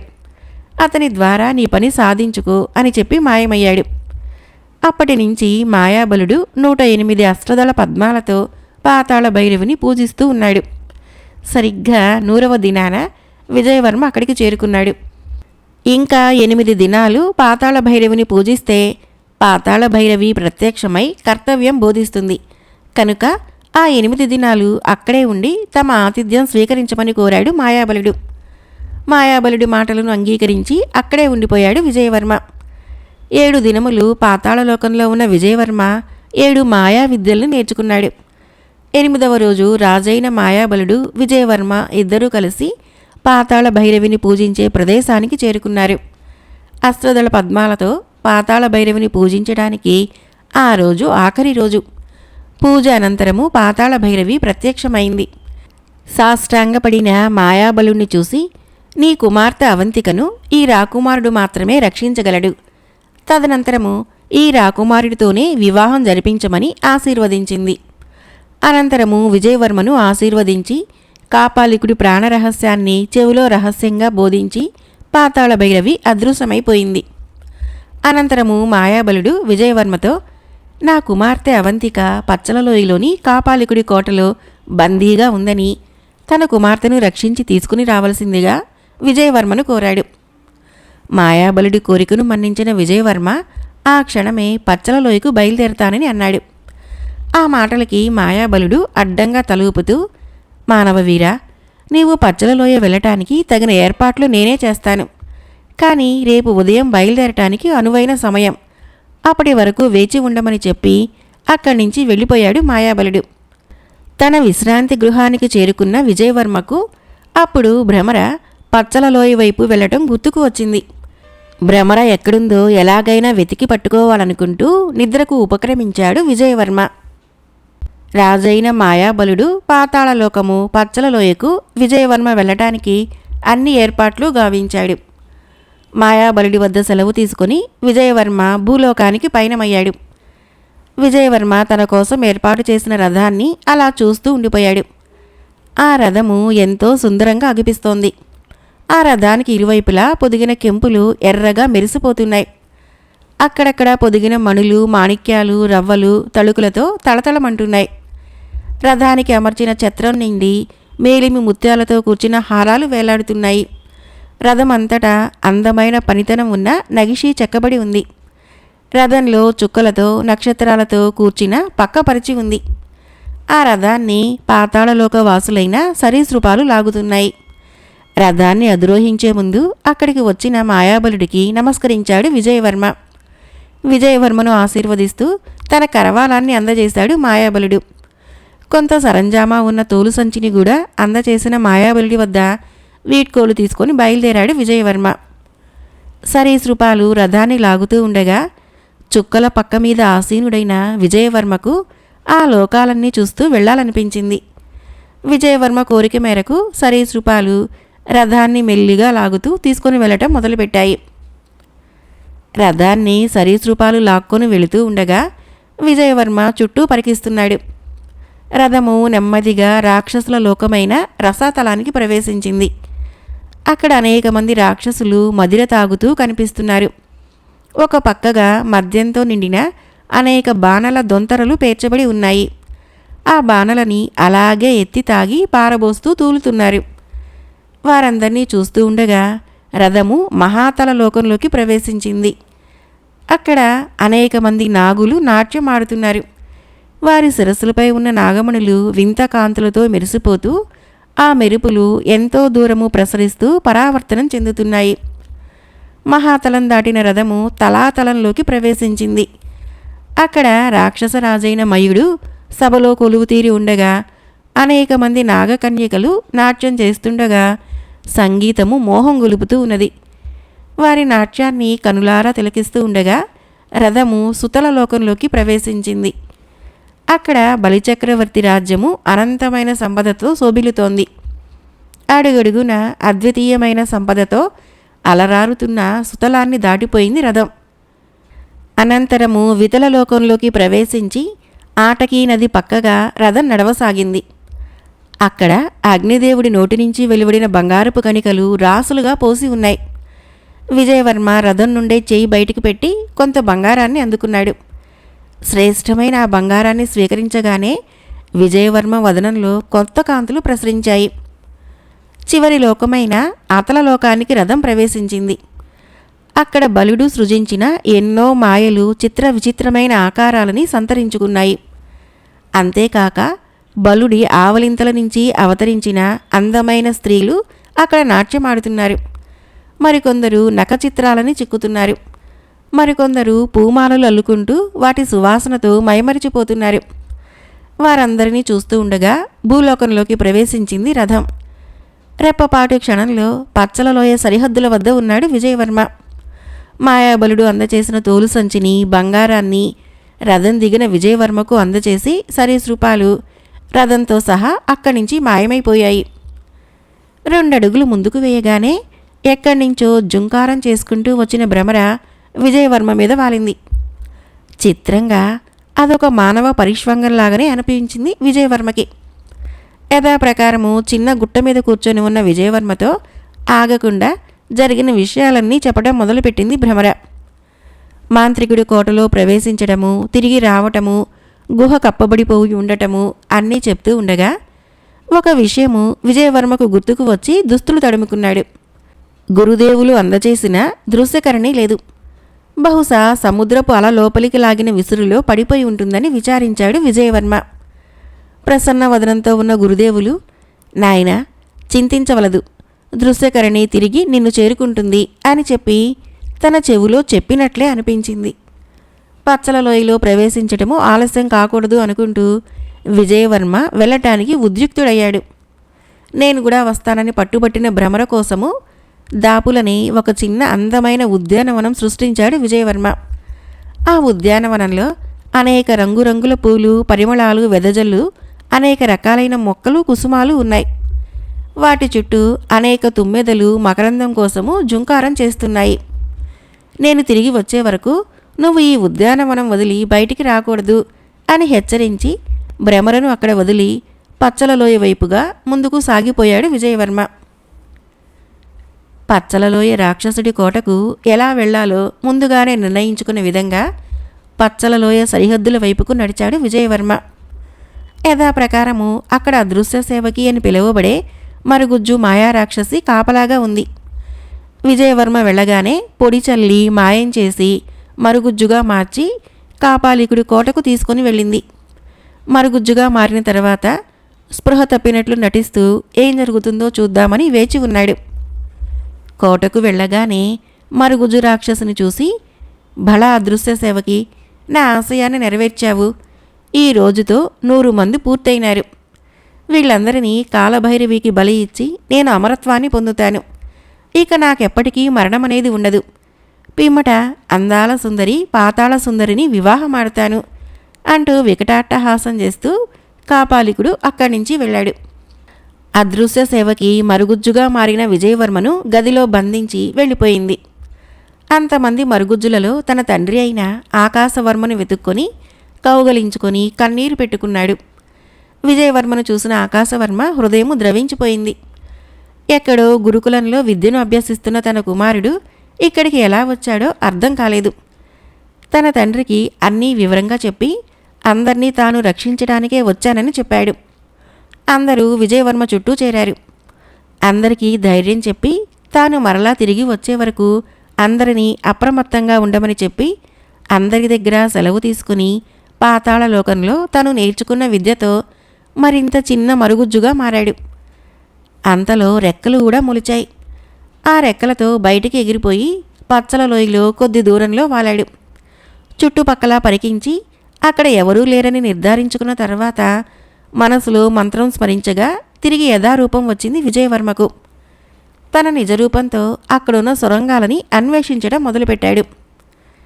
విజయవర్మ రెక్కల మరుగుజ్జుగా మారి పచ్చల లోయకి ఎగిరిపోవటము, రూపం మార్చుకొని అక్కడున్న సొరంగాల దగ్గరికి వెళ్ళటము అన్నీ మాంత్రికుడి కోటకు కాపలాగా ఉన్న కపాలహాలిక మాయా దుర్బిణి నుంచి చూడనే చూసింది. ఆ సమయంలో కాపాలికుడు కోటలో లేనందున కోట చుట్టూ మాయావలయాన్ని సృష్టించింది. పిమ్మట ఒక పక్షిని సృష్టించి ఆ మాయావలయం మీదకు వదిలింది. ఆ వలయాన్ని తాకగానే ఆ పక్షి మాడి మసైపోయింది. అది చూసి కపాలహాలిక వికటంగా నవ్వుకుంటూ విజయవర్మ ఆ పచ్చలలోయకు వచ్చి ఎలా తప్పించుకున్నాడో అని ఆలోచిస్తూ విజయవర్మను పట్టి బంధించి కాపాలికుడి మెప్పు పొందాలని విజయవర్మ ఉన్న ప్రాంతానికి బయలుదేరింది. సొరంగాలను అన్వేషిస్తూ తిరుగుతున్న విజయవర్మకు పాతాళ భైరవి చెప్పిన కాపాలికుడి ప్రాణరహస్యం గుర్తుకు వచ్చింది. వీలైనంత తొందరగా 7 అడవులకు వెళ్లే దారి ఎక్కడుందో కనిపెట్టాలని అనుకుంటూ ముందుకు సాగాడు. అంతలో ఒక పక్కగా ఒక గుహ లాంటిది కనిపించింది. అందులో ఏముందో చూడాలని లోపలికి వెళ్ళాడు. అదొక సొరంగం. ఆ సొరంగంలో ఒకచోట పచ్చగా ఏదో మెరిసిపోతూ కనిపించింది. అదేమిటో చూడాలని పచ్చగా కనిపించే ప్రదేశంలో కొంతమేర పెకిలించి చూసి ఆశ్చర్యచకితుడయ్యాడు. అదొక అరుదైన పెద్దదైన మరకతమణి భూమిలో పాతుకొని ఉంది. దాన్ని బయటకు తీయాలని ప్రయత్నిస్తూ ఉన్న సమయంలో సొరంగం బయట నుంచి కపాలహాలిక ప్రయోగించిన ఆయుధము విజయవర్మకేసి దూసుకుని రాసాగింది. గాలిని కోస్తూ వస్తున్న శబ్దము పసిగట్టిన విజయవర్మ చటుక్కున పక్కకు తప్పుకున్నాడు. ఆ ఆయుధము సొరంగం గోడలకు తగులుకొని కంగుమంటూ మోగుతూ పడిపోయింది. తక్షణమే సొరంగమంతా భూకంపం వచ్చినట్లు ఊగిపోసాగింది. విజయవర్మ ఇక సొరంగం నుంచి బయటికి రాలేడని భావిస్తూ వికటంగా నవ్వుతూ అక్కడి నుంచి వెళ్ళిపోయింది కపాలహాలిక. కాపాలికుడు కోట వద్దకు వచ్చి మాయా వలయాన్ని చూసి దాన్ని ఛేదించి లోపలికి వెళ్ళాడు. కోటకు తిరిగి వచ్చిన కపాలహాలిక కాపాలికుడిని చూసి జరిగిందంతా వివరించింది. ఏదో అనుమానం కలిగిన కాపాలికుడు మరుగుజ్జులు ఎంతమంది ఉన్నారో లెక్కపెట్టమన్నాడు. మరుగుజ్జులను బంధించిన గది లోపలికి వెళ్ళి మరుగుజ్జులను లెక్కపెట్టసాగింది. 100 మందికి ఒకరు తక్కువయ్యారని తెలియగానే కపాలహాలిక ఆగ్రహంతో ఊగిపోయింది. ఇంకొకరు ఎలా తప్పించుకున్నారో చెప్పమని అందరినీ హింసించసాగింది. అందరూ మౌనంగా భరించారు తప్ప ఎవరూ నోరు కదపలేదు. అంతలో కపాలహాలిక ఏదో అర్థమైన దానిలా కాపాలికుడి వద్దకు పరిగెత్తింది. కపాలహాలికను చూసిన కాపాలికుడు ఏం జరిగిందంటూ హూంకరించాడు. 100 మంది మరుగుజ్జులలో ఒకరు తక్కువయ్యారని, ఆ ఒక్కరు పచ్చలలోయలోకి వెళ్ళిన విజయవర్మ అయి ఉండవచ్చును అని సందేహం వ్యక్తం చేసింది కపాలహాలిక. వెంటనే మాయా దుర్బిణిని తీసుకుని రమ్మన్నాడు కాపాలికుడు. మాయా దుర్బిణిలో పచ్చలలోయను అంతటినీ పరికించాడు. ఎక్కడా విజయవర్మ కానీ అనుమానాస్పదంగా కానీ ఏమీ కనిపించలేదు. బహుశా సొరంగం శిథిలాల క్రింద విజయవర్మ కప్పబడి ఉంటాడని కపాలహాలిక చెప్పగానే అది విని కాపాలికుడు వికటాట్టహాసం చేశాడు. వేగిరమే బలికి అన్నీ సిద్ధంగా ఉంచమని, ఇంకొక మరుగుజ్జును తీసుకుని రమ్మని చెప్పటానికి అదృశ్య సేవకిని పురమాయించటానికి అక్కడి నుంచి వెళ్ళిపోయాడు కాపాలికుడు.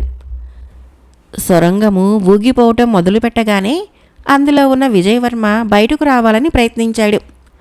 కానీ రాలేకపోయాడు. ఆ గుహ భూకంపం వచ్చినట్లు ఊగిపోతూ ఉండగా విజయవర్మ నిలబడిన చోట పెద్ద శబ్దంతో భూమి అడుగుకి పెద్ద కంత ఏర్పడింది. అది చూసి పక్కకు తప్పుకునే లోపే ఆ కంతలోకి దొర్లిపోయాడు. వెంటనే ఆ సొరంగము కప్పబడిపోయింది. నిండు పున్నమి చంద్రుడు పంచుతున్న వెన్నెలను పుడమి తల్లి ఆహ్లాదంగా ఆహ్వానిస్తోంది. వెన్నెల వెలుగులలో ప్రకృతి మాత మరింతగా మెరిసిపోతోంది. వెన్నెల చల్లదనాన్ని నింపుకున్న చిరుగాలులను ఆస్వాదిస్తూ ఆ ప్రకృతిలో పరవశంతో కూడిన కలవరంతో ఒక కుసుమ కోమలాంగి కింద వదనురాలై తిరుగుతోంది. అంతలో అల్లంత దూరాన వెన్నెల వెలుగులో కనిపించిన ఒక ఆకారాన్ని చూసి భయభ్రాంతురాలై అలాగే నిలబడిపోయింది. కొద్దిసేపటి తర్వాత తెప్పరిల్లిన ఆ కోమలాంగి అక్కడ ఎవరో ప్రమాదవశాత్తు పడిపోయారని అనుకుంటూ ముందుకు వెళ్ళింది. అక్కడ పడిపోయి ఉన్న వ్యక్తిని చూసి సర్వము మరిచి అలా చూస్తూ ఉండిపోయింది. రాచరికం ఉట్టిపడుతూ అత్యంత అందంగా ఉన్న ఆ సుందరాంగుడిని చూసి మైమరిచిపోయింది. కొన్ని క్షణాల తర్వాత తెప్పరిల్లిన ఆ సుందరి తన పరిస్థితి, తన తక్షణ కర్తవ్యము గుర్తుకు వచ్చి వెంటనే అక్కడి నుంచి వెళ్ళిపోయింది. కొద్దిసేపటి తర్వాత ఒక ఆకుదొన్నెతో తెచ్చిన సెలయేటి నీటిని ఆ సుందరాంగుడి వదనం పైన చిలకరించగానే స్పృహ వచ్చిన ఆ యువకుడు మెల్లిగా పైకి లేచాడు. లేవగానే ఆ యువకుడికి మొదట తానెక్కడున్నాడో అర్థం కాలేదు. తర్వాత తాను పచ్చలలోయ సొరంగం నుంచి దొర్లి పడిపోవడం గుర్తుకొచ్చింది. తన ఎదురుగా ఉన్న సుందరిని చూసి, సుందరి, నన్ను రక్షించినందుకు నీకు నా కృతజ్ఞతలు. నేను ఆరావళి దేశపు రాకుమారుడిని. నా నామధేయము విజయవర్మ అని చెప్పి, నువ్వెవరు, ఒంటరిగా ఈ రేయిలో ఎందుకు తిరుగుతున్నావు అని అడిగాడు. ఆ మాటలకు ఆ సుందరి, నేను పాతాళలోక రాజు అయిన మాయాబలుడి కుమార్తె అయిన అవంతికను అనగానే విజయవర్మ ఆశ్చర్యపోయాడు. నేను పాతాళలోకం నుంచే వస్తున్నాను అని విజయవర్మ ఇంకా ఏదో చెప్పబోతూ ఉండగా అవంతిక వారిస్తూ, రాకుమార, సమయం మించిపోతోంది అంటూ కాపాలికుడు తనను బంధించాడని, తనను వివాహమాడాలని దురాలోచన చేస్తూ, అంతేకాక 100 మంది మరుగుజ్జులని కాలభైరవికి బలి ఇచ్చి చావు లేకుండా అమరత్వం సిద్ధింపజేసుకోవాలని చూస్తున్నాడని వివరించింది. తన నీడను పట్టుకుని బంధించి తనని విగ్రహంగా మార్చేయబోతూ ఉండగా అలా చేయకని బతిమాలుతున్న అవంతికని చూసి, ప్రతి పౌర్ణమి రోజున అరఘడియ మాత్రమే తన నిజరూపంలో తిరగటానికి కాపాలికుడు అనుమతించాడని చెప్తున్న అవంతిక విగ్రహంగా మారిపోయి గాలిలోకి దూసుకుని పోయింది. అది చూసిన విజయవర్మ ఎంతగానో విచారించాడు. కాపాలికుడు చెప్పిన అరగడియ సమయం ముగియగానే అవంతిక విగ్రహంగా మారిపోయిందని గ్రహించాడు. 7 అడవుల రహస్యము అవంతికకు తప్పకుండా తెలిసే ఉంటుందనుకున్నాడు విజయవర్మ. కానీ అడగాలనుకునే లోపే అవంతిక విగ్రహంగా మారిపోయిందని చింతిస్తూ వ్యవధి తక్కువగా ఉన్నందున ఎలాగైనా 7 అడవులకు వెళ్లే దారిని అన్వేషించాలని ముందుకు సాగాడు.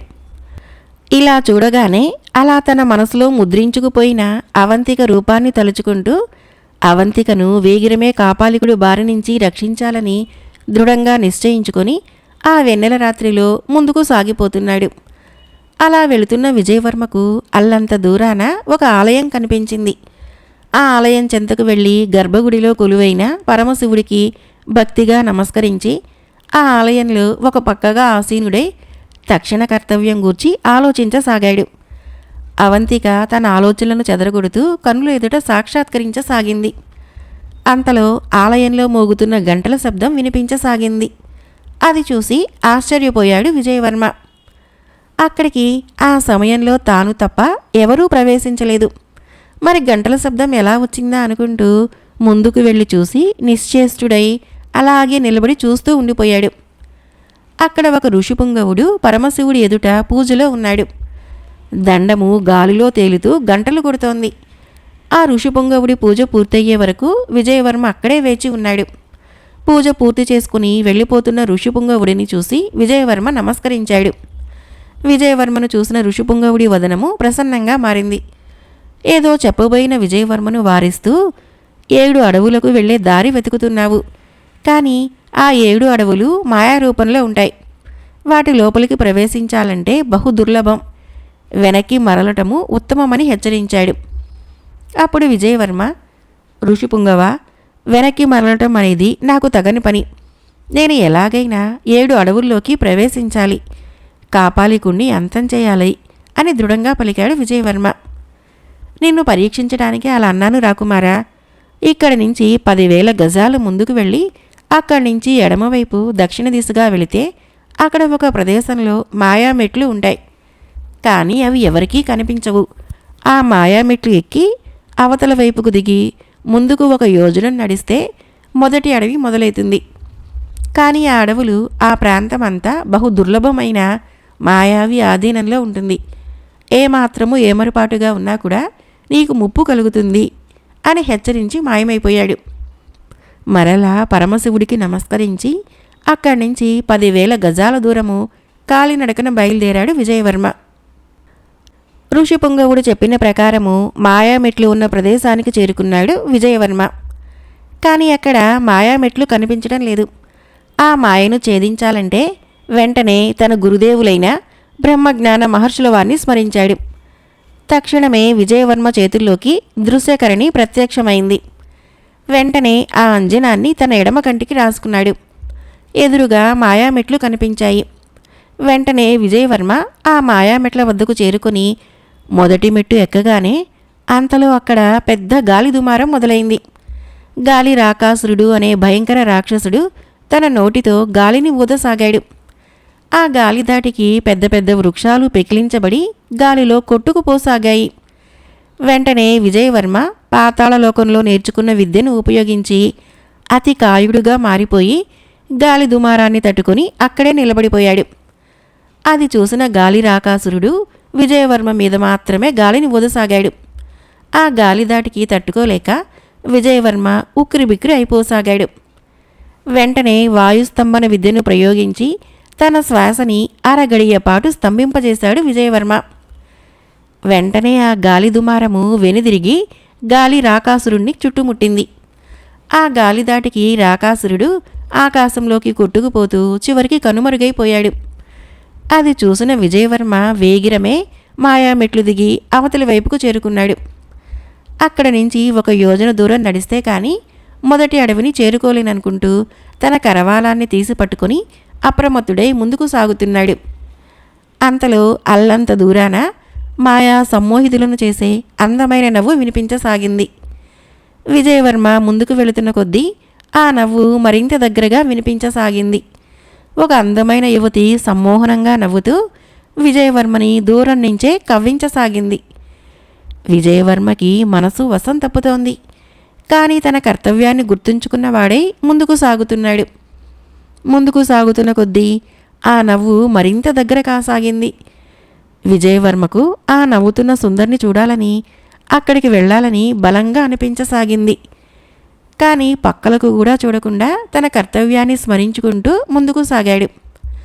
అలా యోజన దూరం నడిచాక హఠాత్తుగా కొన్ని భూతాలు విజయవర్మ ఎదుట ప్రత్యక్షమై విజయవర్మని పట్టుకోవాలని ప్రయత్నించాయి.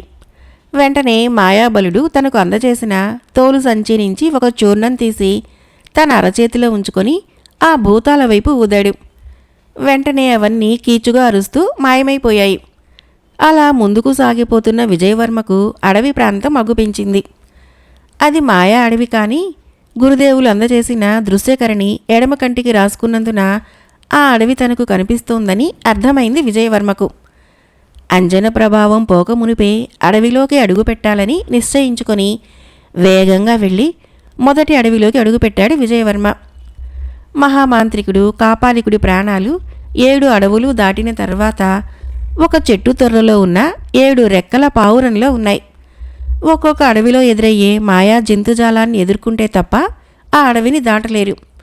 అలా 7 అడవులలో ఎదురయ్యే వాటిని ఎదుర్కొంటూ 7 అడవులను దాటితే కానీ 7 రెక్కల పావురాన్ని సంహరించడం వీలు కాదు. ఒక్కొక్క అడవిని విజయవంతంగా దాటి వెళ్ళినప్పుడల్లా పావురపు ఒక్కొక్క రెక్క తెగి పడిపోతూ ఉంటుంది. అలా 7 రెక్కలు తెగిన పావురాన్ని సంహరిస్తే మాంత్రికుడి ప్రాణం పోతుందని పాతాళ భైరవి చెప్పిన కాపాలికుడి ప్రాణరహస్యము విజయవర్మకు స్ఫురణకు వచ్చింది. మొదట అడవిలో ఎంతో అప్రమత్తంగా ఉంటూ కరవాలాన్ని చేతపట్టుకొని అడుగులు వేస్తున్నాడు విజయవర్మ. అడవంతా భీతి కొలుపుతూ నిర్మానుష్యంగా ఉంది. అంతలో అక్కడికి ఒక రెక్కల గుర్రము రెక్కలార్చుకుంటూ సుడిగాలి వేగంతో క్రిందకు వాలింది. ఆ గుర్రపు రెక్కలు ఎంతో పెద్దవిగా ఉండి ఒక్కసారి అది రెక్కలతో వీచగానే దాని ధాటికి అడవంతా ఊగిపోతోంది. ఆ గాలివానకు దీటుగా మాయాబలుడి వద్ద గ్రహించిన మాయా విద్యను ఉపయోగించి అతికాయుడిగా మారాలనుకున్నాడు విజయవర్మ. కానీ అలా జరగలేదు. ఆ మాయా అడవులలో తాను నేర్చుకున్న మాయా విద్యలు ఉపయోగపడవని అర్థమైంది విజయవర్మకి. అంతలో రెక్కల గుర్రము తన రెక్కలతో వీస్తున్న గాలికి అటూ ఇటూ కొట్టుకుపోసాగాడు విజయవర్మ. అలా సుడిగాలికి చాలాసేపు కొట్టుకుపోయిన అనంతరము ఉన్నట్టుండి విజయవర్మకు మెరుపు లాంటి ఆలోచన వచ్చింది. స్థిరంగా ఒకచోట నిలబడి రెక్కలతో వీస్తూ అటూ ఇటూ పరిగెడుతున్న గుర్రాన్ని అదను చూసి మెరుపులా అధిరోహించాడు. ఆ వెంటనే సుడిగాలి ఆగిపోయింది. వాయువేగంతో పరుగు తీసిన ఆ గుర్రము విజయవర్మను 2వ అడవి దాపుల పడవేసి అక్కడి నుంచి మాయమైపోయింది. అది చూసి ఆశ్చర్యపోయిన విజయవర్మ పైకి లేచి 2వ అడవిలోకి అడుగుపెట్టాడు. మొదటి అడవిని విజయవంతంగా దాటగానే 7 రెక్కల పావురానికి ఒక రెక్క తెగిపోయి ఉంటుందని అనుకుంటూ 2వ అడవిలోకి అడుగుపెట్టాడు విజయవర్మ. కరవాలాన్ని చేతబుని అప్రమత్తంగా ముందుకు సాగిపోతున్నాడు. ఒక చోట అడుగు వేయగానే అక్కడ నేల కృంగిపోయి లోపలికి పడబోయాడు. వెంటనే తేరుకొని నిలదొక్కుని నిలబడ్డాడు. అప్పుడు గమనించాడు ఒక పక్కగా ఉన్న ఒక నల్లబాతుని. అది భూమి మీద ముక్కుతో పొడుస్తూ ఉంటే తన పాదాలడుగున నేల కుంగిపోతూ ఉంది. తప్పించుకొని ఆ అడవంతా కలిగి తిరుగుతూ ఆ నల్లబాతు భూమిని ముక్కుతో పొడుస్తూనే ఉంది. విజయవర్మ అడుగులు వేసిన చోటల్లా నేల కుంగిపోతూనే ఉంది. అలా కుంగినప్పుడల్లా అప్రమత్తంగా అడుగులు పక్కకు వేస్తూ సాధ్యమైనంత వరకు తప్పించుకుంటున్నాడు విజయవర్మ. అలా దాదాపు అడవంతా నేల కుంగిపోయి గుంటలు ఏర్పడ్డాయి. వాటిని తప్పించుకుంటూ అదను చూసి నల్లబాతును దొరకబుచ్చుకొని దాని మెడను పట్టుకున్నాడు. విజయవర్మ చేతుల నుంచి విడివడాలని నల్లబాతు ఎంత ప్రయత్నం చేసినా విజయవర్మ పట్టు వదలలేదు. నల్లబాతు మెడను పట్టుకోగానే కుంగిపోయిన నేల మొత్తము యథారూపానికి వచ్చేసింది. విజయవర్మ చేతులలో కదలక మెదలక ఉన్న నల్లబాతు కొంచెం ముందుకు రాగానే క్రిందకు దూకి ముందుకు పరిగెత్తసాగింది. కొంత దూరం వెళ్ళిన నల్లబాతు దాని వెనకే వస్తున్న విజయవర్మను వెనుదిరుగు చూసి మాయమైపోయింది. అలా ముందుకు వెళ్ళిన విజయవర్మకు తాను 3వ అడవిలోకి ప్రవేశిస్తున్నానని అర్థమైంది. మూడవ అడవిలోకి ప్రవేశించాడు విజయవర్మ. ఎక్కడి నుంచి ఏ ప్రమాదం ఎదురైతుందో అని అప్రమత్తుడై ముందుకు నడుస్తున్నాడు. అలా కొన్ని అడుగులు వేయగానే ఒక కోయిల మాధుర్యంగా పాడసాగింది. ఆ గానం వింటున్న విజయవర్మకి ఆ కోయిల వద్దకు వెళ్ళి చూడాలనిపించింది. తక్షణమే అది ఒక మాయ అని అర్థమై ముందుకు సాగాడు. కానీ ఒక్కొక్క అడుగు ముందుకు వేస్తుంటే కోయిల మరింత వినసొంపుగా పాడుతూ విజయవర్మను ఆకర్షిస్తోంది. విజయవర్మకి ఆ గానం వింటున్న కొద్దీ మనసు పట్టు తప్పుతోంది. తాను వచ్చిన కారణం కూడా మర్చిపోతూ ఆ కోయిల వద్దకు వెళ్ళాలనుకున్నాడు. 4 అడుగులు వేయగానే తాను మైమరిచిపోయి తన వశం తానే తప్పుతున్నానని అర్థమైంది. కానీ కోయిల గానము ఇంకా దగ్గరలో వినిపిస్తూ ఉంటే విజయవర్మకు మెరుపులాంటి ఆలోచన వచ్చింది. వెంటనే మాయాబలుడిచ్చిన తోలు సంచి తెరిచి అందులో ఉన్న మైనాన్ని తన చెవులలోకి కుక్కుకున్నాడు. కోయిల గానము వినపడటం ఆగిపోయింది. వెంటనే 3వ అడవిని దాటి వెళ్ళిపోయి 4వ అడవిలోకి అడుగుపెట్టాడు. పచ్చలలోయలో మాంత్రికుడు కాపాలికుడు 100 మంది మరుగుజ్జులను కాలభైరవికి బలి ఇచ్చి అమరత్వం పొందాలని ఆశగా ఉన్నాడు. కానీ విజయవర్మ అక్కడి నుంచి వెళ్ళిపోయిన తర్వాత ఇప్పటి వరకు 100వ మరుగుజ్జు లభించలేదు. పచ్చలలోయ సరిహద్దులలో కాపలాగా ఉన్న మరుగుజ్జు మాయారాక్షసి అదృశ్య సేవకికి కడు ఆశ్చర్యంగా ఉంది. ఒక్క మనిషి కూడా అటువైపుకు రావటం లేదు. కారణం ఏమై ఉంటుందా అని అక్కడే ఉండి వేచి చూస్తోంది. భ్రమరకు ఉద్యానవనాన్ని విజయవర్మ సృష్టించి ఇచ్చిన తర్వాత భ్రమర ఆ ఉద్యానవనంలోనే ఉండిపోలేదు. మాంత్రికుడి కోటలో జరుగుతున్నదంతా చూసింది. కావున తానేం చేయాలో భ్రమరకు బోధపడింది. అందుకే ఉద్యానవనం నుంచి బయటకు వచ్చి పచ్చలలోయ వైపు వెళ్లేవారిని హెచ్చరిస్తూ అక్కడే కాలం గడుపుతోంది. మొదట అటువైపుగా వెళ్లేవారు భ్రమర మాటలు విని దడుచుకొని అలాగే వెనక్కి వెళ్ళిపోయేవాళ్ళు. మరికొంతమంది ఆ మాటలు ఎక్కడి నుంచి వస్తున్నాయా అని వెతికేవారు. మరికొందరు భ్రమర మానవ భాష మాట్లాడుతుంటే చూసి ముచ్చటపడేవారు. ఎట్టకేలకు పచ్చలలోయ సరిహద్దుల వైపు ఎవరూ వెళ్లకుండా చూసుకోవటంలో భ్రమర సఫలీకృతురాలైంది. 4వ అడవిలోకి విజయవర్మ ప్రవేశించాడు. ఎదురుగా ఒక నిప్పుకోడి నోటి నుంచి నిప్పులు వెదజల్లుతోంది. ఆ అడవంతా నిప్పులతో నిండి ఉంది. ఎక్కడా అడుగు పెట్టడానికి వీల్లేకుండా నిప్పులు పొగలు కక్కుతున్నాయి. జాగ్రత్తగా అడుగులో అడుగు వేసుకుంటూ ముందుకు వెళుతున్నాడు విజయవర్మ. విజయవర్మను చూడగానే ఆ నిప్పుకోడి మరింత వేగంగా నిప్పుల్ని వెదజల్లటం మొదలుపెట్టింది. ఎటూ వెళ్ళటానికి వీలు లేకుండా నిప్పులు వెదజల్లబడుతున్నాయి. విజయవర్మకు నిప్పు సెగలు ఒంటికి తాకుతూ అడుగు ముందుకు వేయటానికి వీలు లేకుండా చేస్తున్నాయి. అంతలో విజయవర్మకు ఏదో గుర్తుకొచ్చింది. తన దగ్గరున్న తోలు సంచి నుంచి ఒక గుండ్రటి గులకరాయి బయటకు తీసి పాతాళ భైరవిని తలుచుకొని ఆ గులకరాయిని గురి చూసి తన బలాన్నంతా ఉపయోగించి నేలకేసి బలంగా కొట్టాడు. ఆ గులకరాయి సూటిగా భూమి అడుగుకు దూసుకుని పోయి అక్కడొక కన్నం ఏర్పడింది. ఆ కన్నం నుంచి పాతాళ గంగ ఉవ్వెత్తున ఉబికి వచ్చి ఆ నిప్పుల మీద ప్రవహించసాగింది. వెంటనే అక్కడున్న నిప్పులన్నీ ఆరిపోయి మాయమైపోయాయి. అది చూసిన నిప్పుకోడి అక్కడి నుంచి వేగంగా పరిగెత్తసాగింది. దానిని అనుసరిస్తున్న విజయవర్మ 5వ అడవి దాపులకు వచ్చేసరికి ఆ నిప్పుకోడి మాయమైపోయింది. విజయవర్మ 5వ అడవిలోకి అడుగుపెట్టాడు. 5వ అడవిలో అడుగుపెట్టిన విజయవర్మకు ఆ అడవిలో ఎక్కడ చూసినా నలుపు రంగు పింఛాలు కనిపిస్తున్నాయి. అంతలో ఎదురుగా ఉన్న వృక్షం నుంచి ఒక నెమలి క్రిందకు దూకింది. అది తన తోకను విదిలిస్తూ ఉండగా వెలువడుతున్న నల్లని పింఛాలు గాలిలో తేలుతూ విజయవర్మను తాకుతున్నాయి. ఆ పింఛాల తాకిడికి విజయవర్మ కుదురుగా నిలవలేకపోతున్నాడు. నల్లని పింఛాలు గాలిలో తేలుతూ ఆకాశాన్ని కప్పేశాయి. రాత్రి మొదలైందేమో అన్న భ్రమను కలుగు చేస్తున్నాయి. నెమలి అలా పింఛాలను వెదజల్లుతూ ముందుకు వెళుతోంది. వర నుంచి కరవాలాన్ని తీసే సమయం కూడా లేకుండా పింఛాలు విజయవర్మను పడగొట్టాలని చూస్తున్నాయి. వెంటనే తన కరవాలాన్ని దూసి ఆ నెమలి పింఛాలని గాలిలో చీల్చటం ప్రారంభిస్తూ ముందుకు సాగాడు. అలా చాలా దూరం వచ్చాక నెమలి ఒకచోట మాయమైపోయింది. నల్లని పింఛాలన్నీ మాయమైపోయాయి. 6వ అడవి దాపులకు చేరుకున్నానని విజయవర్మకు అర్థమైంది. 6వ అడవి. ఆ అడవి తర్వాత ఇంకో అడవిని దాటగానే తను వచ్చిన కార్యము దిగ్విజయమే అనుకుంటూ 6వ అడవిలోకి ప్రవేశించాడు విజయవర్మ. 6వ అడవిలో ఏ జంతువు ఏ రూపంలో ఎదురైతుందో అనుకుంటూ ముందుకు సాగుతున్నాడు. ఉన్నట్టుండి ఏదో బలంగా తగిలినట్టయి ఆ పోటుకి నిలువరించుకోలేక క్రింద పడిపోయాడు. తేరుకునే లోపే మరొక పోటు తగిలింది. ఏం జరుగుతుందా అని చుట్టూ పరిశీలించగా అక్కడ ఒక కొమ్ముల జింక తన కొమ్ములు విసురుతూ నిలబడి ఉంది. ఆ జింక కొమ్ములు విసిరినప్పుడల్లా తనకు పోట్లు తగులుతున్నాయని విజయవర్మకు అర్థమైంది. వెంటనే తన తోలు సంచి నుంచి ఒక చిన్న బాకు తీసి గురు చూసి జింక కొమ్ములపైన విసిరాడు. మరుక్షణమే జింక కొమ్ములు మాయమయ్యి జింక అక్కడి నుంచి వేగంగా పరుగు తీస్తూ కనుమరుగైపోయింది. వెంటనే విజయవర్మ 7వ అడవిలోకి ప్రవేశించాడు. 7వ అడవి అదే చివరి అడవి అనుకుంటూ అందులోకి అడుగుపెట్టాడు విజయవర్మ. దూరం నుండి కిలకిలా నవ్వులతో విజయవర్మకు స్వాగతం పలికింది 7వ అడవి. ఎదురుగా సమ్మోహనంగా నవ్వుతూ ఎదురొచ్చింది. చూడగానే తనకు ప్రాణప్రదమైపోయిన అవంతిక అక్కడుంది. అవంతికను అక్కడ చూడగానే ఒక్క క్షణం ఉలిక్కిపడి వెంటనే తేరుకున్నాడు విజయవర్మ.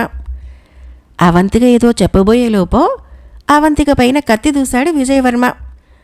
కీచుమని అరుస్తూ అవంతిక రూపంలో వచ్చిన పిశాచి ఆకాశానికి ఎగిసి మాయమైపోయింది. 7వ అడవిని దాటి బయట అడుగుపెట్టాడు విజయవర్మ. బయట అడుగుపెట్టగానే అక్కడ పావురపు 7 రెక్కలు పడి ఉన్నాయి. విజయవర్మను చూడగానే ఆ రెక్కలన్నీ కలిసికట్టుగా విజయవర్మ వైపుకు దూసుకుని వచ్చాయి.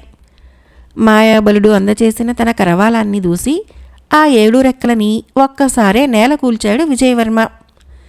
చెట్టు తొర్ర ఎక్కడుందా అని వెతుకుతూ ఉండగానే కొంచెం దూరంలో ఒక మర్రి మహావృక్షం కనిపించింది. దానికున్న తొర్రలో ఒక పావురం ఉంది. దానిని బయటికి లాగి సంహరించబోయిన విజయవర్మను ఆ పావురము ప్రలోభ పెట్టాలని చూసింది. తనను వదిలేస్తే భూమండలానికి అంతటికీ అతన్ని రాజును చేస్తానన్నది. అంతేకాక సకల సంపదలకి అధిపతిని చేస్తానని పలికింది. అవన్నీ విజయవర్మ కర్ణపుటాలకు చేరకమునిపే విజయవర్మ ఆ పావురాన్ని సంహరించాడు. ఒక మాంత్రిక శకం ముగిసింది. మహామాంత్రికుడు కాపాలికుడు మరణించాడు. పచ్చలలోయ మాంత్రిక మాయ నుండి యథాస్థానానికి వచ్చింది. పచ్చలలోయ ప్రాభవము ఆరావళి రాజ్యానికి వన్నె తెచ్చింది. మాంత్రికుడు మరణించగానే అదృశ్య సేవకి గాలిలో కలిసిపోయింది. ఆ గాలిలో కలిసిపోయిన చోట నల్లటి పొగ వెలువడుతూ ఆకాశానికి ఎగసింది. కపాలహాలికకు ఉన్న మంత్రశక్తులన్నీ మాయమైపోయి సాధారణ రాక్షసిగా మిగిలిపోయింది. మరుగుజ్జులుగా మారిన అందరూ అలాగే ఉండిపోయారు. విగ్రహంగా మారిన అవంతిక అలాగే ఉండిపోయింది. మరాళ మంత్రదండము మాత్రం ఎగురుకుంటూ వెళ్ళి అక్కడున్న సెలయేటిలోకి దూకింది. ఆ మంత్రదండానికి ఉన్న మరాళపు బొమ్మ మంత్రదండాన్నించి విడివడి హంసలాగా మారిపోగా మంత్రదండము మాత్రము బొగ్గున మండిపోయి అదృశ్యమైపోయింది. ఎట్టకేలకు 7 రెక్కల పావురాన్ని సంహరించిన విజయవర్మ తన తోలు సంచి బయటకు తీశాడు. అందులో ఉన్న పావుకోళ్లు తీసి తొడుక్కొని పచ్చలలోయలో కాపాలికుడి కోటకు వెళ్లాలని తలుచుకున్నాడు. తక్షణమే కాపాలికుడి కోట వద్దకు వచ్చాడు. విజయవర్మను చూసిన కపాలహాలిక నమస్కరించింది. కోట లోపలికి వెళ్ళిన విజయవర్మ కపాలహాలికను పిలిచి అవంతిక విగ్రహం ఎక్కడుందో చూపించమన్నాడు. ఒక గదిలో ఉన్న అవంతిక విగ్రహాన్ని చూపించింది కపాలహాలిక. బంగారు పోత పోసినట్టుగా ఉన్న అవంతిక విగ్రహాన్ని చూసి మైమరిచిపోయాడు విజయవర్మ. వెంటనే తన దగ్గర ఉన్న తోలు సంచి తీసి అందులో భద్రంగా దాచి ఉంచబడిన పచ్చల పతకాన్ని తీసి విగ్రహం కంఠంలో అలంకరించగానే అవంతికకు అసలు రూపం తిరిగి వచ్చింది. అది చూసి విజయవర్మ ఎంతగానో ఆనందించాడు. తనకు తిరిగి ప్రాణం పోసిన విజయవర్మకు ఎన్నో కృతజ్ఞతలు తెలుపుకున్నది అవంతిక. ఇద్దరూ కలిసి మరుగుజ్జులు ఉండే గదికి వెళ్లారు. ఆ మరుగుజ్జులందరి మీద తన తోలు సంచిలో ఉన్న పాతాళ చూర్ణాన్ని నీటిలో కలిపి అందరి మీద చిలకరించాడు విజయవర్మ. అక్కడున్న 99 మంది మరుగుజ్జులకు రూపు మారిపోయింది. అందరూ తమ అసలు రూపాల్లోకి మారిపోయారు. మహారాజు ఆకాశవర్మ తన కుమారుని చూడగానే కౌగలించుకొని ఆనంద బాష్పాలు రాల్చాడు. అక్కడున్న ఆరావళి రాజ్య ప్రజలందరూ విజయవర్మకు నమస్కరించి కృతజ్ఞతలు తెలుపుకున్నారు. అందరూ కలిసి విజయవర్మను కీర్తించసాగారు. కపాలహాలికకు కాపాలికుడి కోటను నివాసం చేసుకుని పచ్చలలోయ సంరక్షణ బాధ్యతను అప్పచెప్పాడు విజయవర్మ. అవంతిక ఏదో అనబోయేటంతటిలో అందరి వెనక్క ఒక కంఠం వినిపించింది. రాకుమారా, నన్ను మర్చిపోయారా అంటూ. ఎవరో అని అందరూ వెనకకు తిరిగి చూస్తుండగా అక్కడ ఎవరూ కనిపించలేదు. అంతలో భ్రమర వేగంగా వచ్చి విజయవర్మను అంటుకుపోయింది. భ్రమరను చూసి మానవ భాషలో మాట్లాడుతూ ఉండగా ముచ్చటపడింది అవంతిక. రాకుమారి, మా రాకుమారుడు నీకు నచ్చాడా అని అడిగిన తీరుకు అక్కడున్న అందరూ మందహాసం చేశారు. పచ్చలలోయ నుంచి అందరూ ఆరావళి రాజ్యానికి వెళ్ళటానికి సన్నద్ధమయ్యే సమయంలో అవంతిక తన తండ్రిగారైన మాయాబలుడిని తలుచుకున్నది.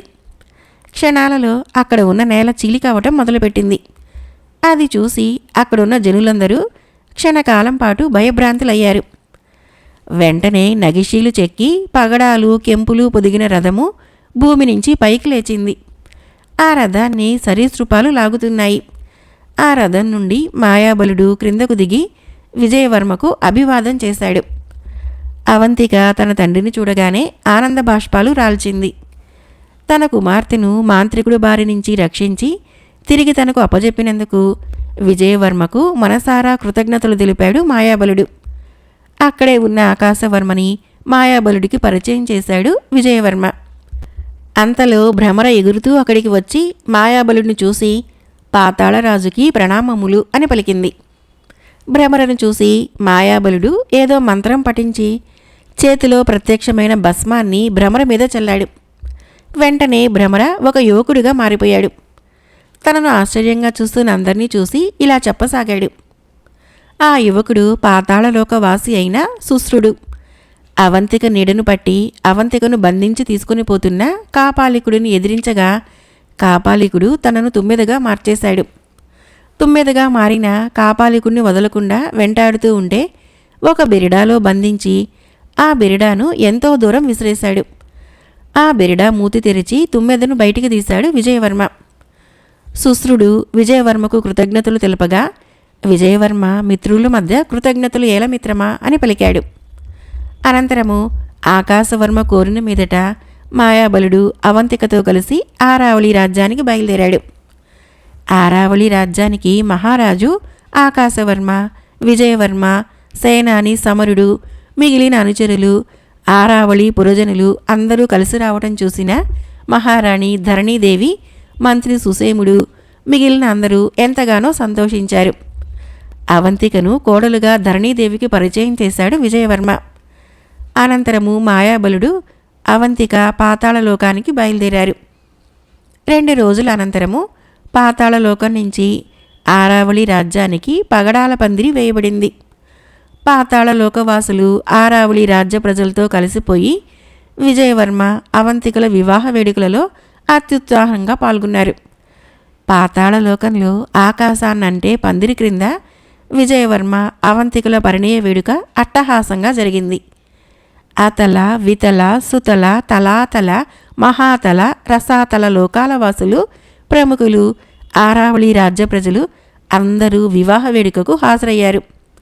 పాతాళలోక వింతలు విశేషాలు అందరినీ అలరించాయి. వివాహ వేడుకలు ముగిసిన తర్వాత ఎవరి లోకాలకు వాళ్ళు తరలి వెళ్ళిపోయారు. అది అపురూపమైన ప్రకృతి సంపదలకు నెలవైన పచ్చని ప్రదేశం. చుట్టూ నీలిమేఘాలతో దోబూచులాడే నిట్ట నిలువైన హిమశిఖరాలు, ఎటువైపు చూసినా ఆకుపచ్చని సౌందర్యంతో ఆ ప్రాంతమంతా అలరారుతోంది. ఆ ప్రాంతంలో ఉత్తరం వైపున ఉన్న ఒక పల్లపు ప్రదేశము ఆకుపచ్చని అందాల కాంతులతో వెలిగిపోతోంది. సూర్యకిరణాలు పడి ఆ పచ్చని కాంతులు మరింత ద్విగుణీకృతమవుతున్నాయి. కోట్లాది చిలుకల రెక్కల కాంతులు, వేలాది గడ్డిపోచల రంగు, వందలాది నెమలికంఠాల వర్ణము అన్నీ కలగలిపిన మరకత వర్ణములో ఆ పల్లపు ప్రదేశమంతా పచ్చగా మెరిసిపోతోంది. ఆ పచ్చని ప్రదేశంలో ఒక పక్కగా ఆహ్లాదాన్ని కలిగిస్తూ నింగి నుండి నేలకు జాలువారుతున్న శ్వేతవర్ణపు జలపాతము లయబద్ధమైన ధ్వనులతో ప్రవహిస్తోంది.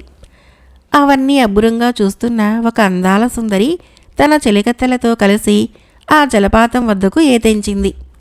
అక్కడున్న కడు సుందర కమనీయ ప్రకృతిని చూసి అందరూ మైమరిచిపోయారు. తేరుకున్న సుందరి సాయం సంధ్యా సమయాన తిరిగి మన లోకానికి వెళ్ళలేం కావున జలకాలాటలలో సేద తీరి వేగిరము అక్కడి నుంచి వెళ్ళక తప్పదని హెచ్చరించింది. ఆ సుందరి మాటల్ని విన్న చిలులందరూ జలపాతపు నీటిని ఒకరి మీద ఒకరు చల్లుకుంటూ లోకాన్ని మరిచిపోయారు. అంతలో అల్లంత దూరాన ఎవరో వస్తున్న అలికిడి. చెలులందరూ అవంతిక, అక్కడ ఎవరో వస్తున్నారు అని భయవిహల్వులయ్యారు.